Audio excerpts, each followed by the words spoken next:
Nuclear weapons are unlike any other weapon humanity has ever created. They are the epitome of destructive power, capable of obliterating entire cities in an instant. The sheer magnitude of their force is almost beyond comprehension.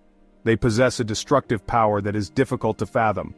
The explosion of a single nuclear bomb can unleash energy equivalent to thousands of tons of TNT, creating a fireball hotter than the sun, and a shockwave that can level buildings miles away. The very first atomic bombs, primitive by today's standards, devastated entire cities and left a lasting legacy of fear and destruction. Hiroshima and Nagasaki stand as stark reminders of the catastrophic consequences of nuclear warfare. The development and use of nuclear weapons marked a turning point in human history. The Manhattan Project brought together some of the greatest scientific minds to create a weapon of unprecedented power, forever changing the landscape of global conflict. For the first time, we possess the ability to destroy ourselves many times over. The proliferation of nuclear weapons during the Cold War led to an arms race, with nations stockpiling enough firepower to annihilate the planet several times. This realization cast a long shadow over the world. The threat of mutual assured destruction created a tense global atmosphere, where the fear of nuclear war was ever present. It raised profound moral and philosophical questions about the nature of war, the role of technology, and the future of humanity. The ethical implications of wielding such power forced society to confront difficult questions about our responsibility to future generations. The threat of nuclear annihilation became a defining feature of the Cold War. The world was divided into two opposing blocs, each armed to the teeth with nuclear weapons, leading to a precarious balance of power. Even today, the existence of nuclear weapons continues to be a source of immense concern. Efforts towards disarmament and non-proliferation are ongoing, but the shadow of nuclear conflict still looms large over international relations. The possibility of nuclear terrorism or accidental nuclear war remains a very real threat to global security.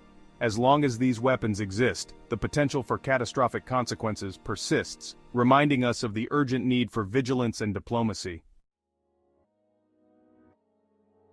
At the heart of these terrible weapons lies a process called nuclear fission. Fission occurs when the nucleus of an atom, the dense core containing protons and neutrons, is split into two or more smaller nuclei. This splitting releases an enormous amount of energy. This energy is millions of times greater than that released by conventional explosives. Think of it like splitting wood. When you split a log, you release energy stored within the wood. Fission does something similar, but on a much smaller and more powerful scale.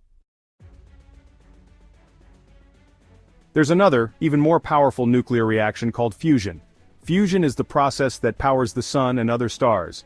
In fusion, instead of splitting atoms, we force them together. Specifically, we force light atoms like isotopes of hydrogen, deuterium, and tritium to combine under immense heat and pressure. This forms heavier atoms, such as helium, and releases even more energy than fission. Fusion bombs, also known as thermonuclear weapons or hydrogen bombs, are significantly more powerful than fission bombs. They are the most destructive weapons ever created.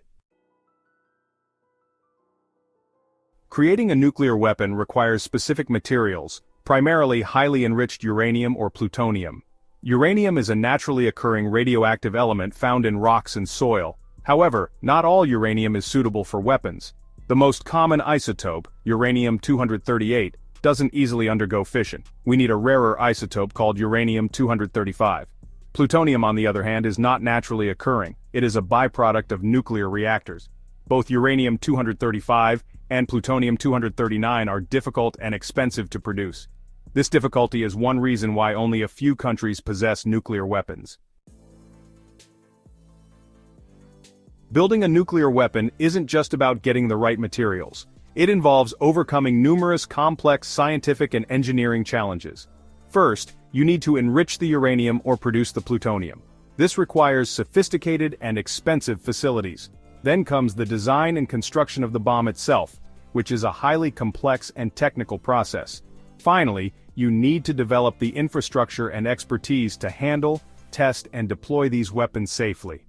All of this requires a significant investment of resources, money, and highly specialized knowledge. The limited number of nuclear-armed states isn't just due to the technical challenges. Geopolitical factors play a significant role. After the horrors of Hiroshima and Nagasaki, the international community recognized the need to prevent the spread of nuclear weapons.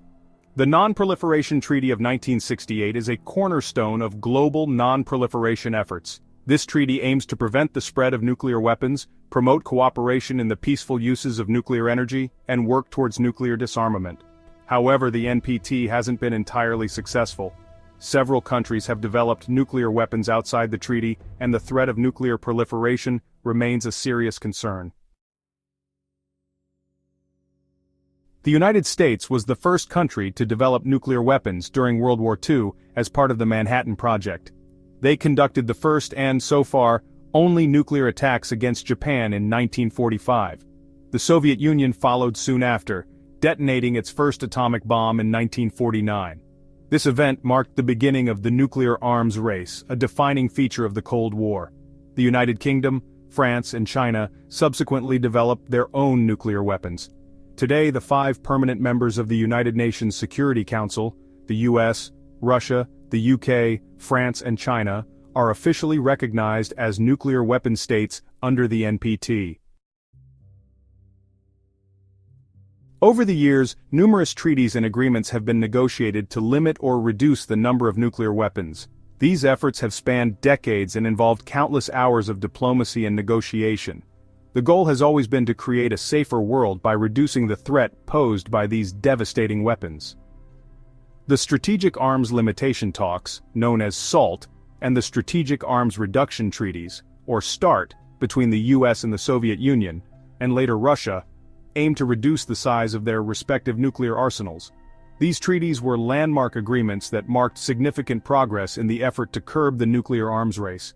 They involved detailed inspections and verifications to ensure compliance, fostering a sense of mutual trust and cooperation. The Comprehensive Test Ban Treaty, which bans all nuclear explosions, was adopted by the UN General Assembly in 1996. This treaty was a major step forward in the global effort to prevent the proliferation of nuclear weapons and to promote disarmament. It aimed to halt the development of new nuclear weapons and to limit the enhancement of existing arsenals. However, it has not yet entered into force due to the lack of ratification by key states. The treaty requires ratification by 44 specific countries, including the United States, China, and India, to become legally binding. The reluctance of these key states to ratify the treaty has been a significant obstacle to its implementation. These treaties and agreements represent important steps towards a safer world, but much more needs to be done to achieve the goal of a world free from nuclear weapons. The path to complete disarmament is fraught with challenges, including geopolitical tensions, security concerns, and the technical complexities of dismantling nuclear arsenals. Nevertheless, the continued efforts of the international community, activists, and diplomats provide hope that, one day, the dream of a nuclear-free world can become a reality. The future of nuclear weapons is uncertain. As we stand on the brink of technological advancements and geopolitical shifts, the role of these devastating weapons in our world is being questioned more than ever before. While the end of the Cold War brought hope for a world without nuclear weapons, it also marked the beginning of a new era. An era where the balance of power was constantly shifting, and the dream of complete disarmament seemed within reach, yet always just out of grasp. The 21st century has seen renewed tensions and the emergence of new nuclear threats. The rise of terrorism has added a complex layer to global security, making the landscape more unpredictable and dangerous. Nations are now faced with the dual challenge of preventing nuclear proliferation and addressing the threat of non-state actors acquiring these weapons. The potential for accidental nuclear war has also increased with the modernization of arsenals and the development of new technologies. The risk of a miscalculation or a technical glitch leading to catastrophic consequences is a reality that cannot be ignored. The continued existence of thousands of nuclear weapons poses significant challenges to global security. These weapons, stored in various locations around the world, are a constant reminder of the destructive power that humanity holds. The maintenance and security of these stockpiles require immense resources and vigilance. Addressing these challenges will require sustained international cooperation, dialogue, and innovative solutions. The role of international organizations such as the United Nations is crucial in facilitating discussions and agreements that aim to reduce the nuclear threat. A shared commitment to a future free from the threat of nuclear annihilation is essential. Diplomatic efforts, treaties and agreements must be honored and strengthened to ensure that progress is made towards disarmament. The world stands at a crossroads. The decisions made by leaders and citizens alike will shape the future of nuclear weapons. Will we choose a path of continued proliferation and risk, or will we strive for a safer, more secure world? The choices we make today will determine whether nuclear weapons remain a threat to our existence or become a relic of a more dangerous past. It is a collective responsibility to work towards a world where the shadow of nuclear war no longer looms over humanity.